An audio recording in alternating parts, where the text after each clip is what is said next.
Ici, le monument du général Leclerc à Bonanjo à Douala. Sa tête manque à l'appel, malgré la barrière de sécurité.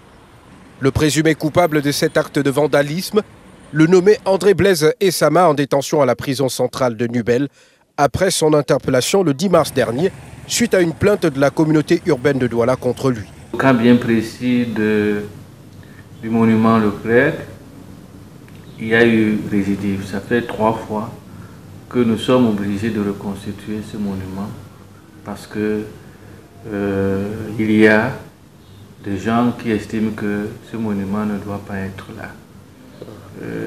Notamment un certain Essama. Je sais qu'il n'agit pas seul. Il y a bien d'autres personnes qui partagent ses positions. Donc c'est pour cela que la 3e fois, nous étions obligés d'insister pour que justice soit faite. Quelques photos sur les réseaux sociaux montrent André Blaise Essama brandissant la tête du monument. Il justifie son combat par une volonté de voir érigés sur les places publiques les monuments des nationaux. Nous l'avons rencontré il y a quelques semaines en prison, mais il reste libre dans sa tête.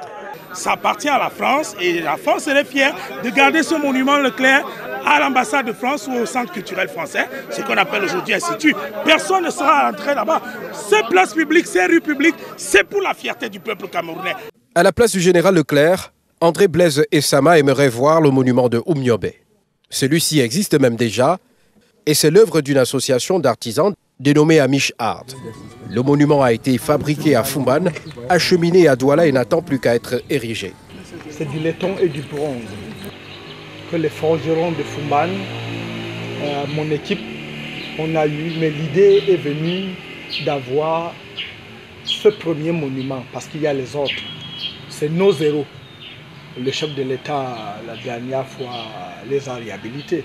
Donc on ne le fait pas, on n'a pas peur de le faire à qui que ce soit. Voilà. La communauté urbaine de Douala, à ce sujet, apporte des précisions.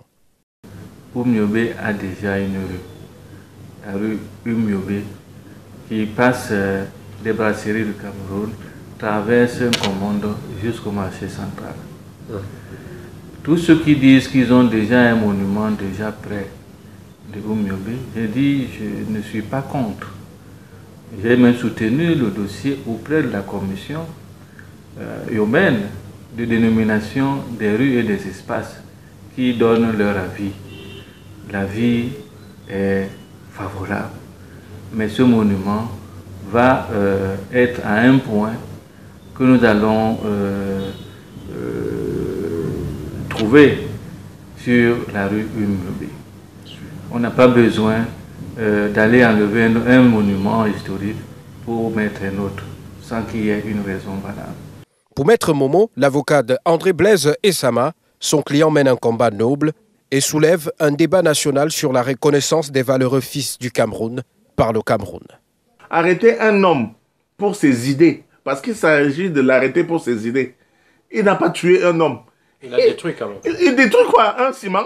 Il a détruit quoi? Un morceau de papier, un morceau de ciment?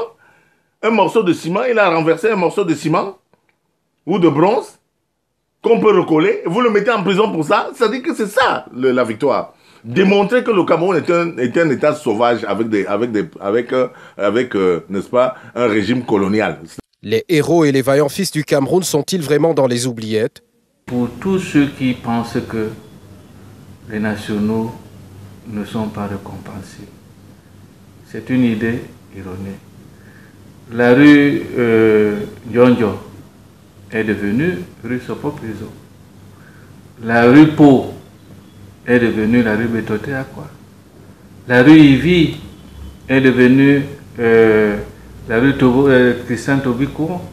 André Blaise Essama avait déjà été condamné pour les faits similaires en septembre 2015 et libéré le 1er décembre de la même année après avoir payé une amende de 150 000 francs CFA. Il est attendu à la barre le 20 juin prochain pour les plaidoiries, après 2 audiences riches en débats et un renvoi du ministère public pour ses réquisitions.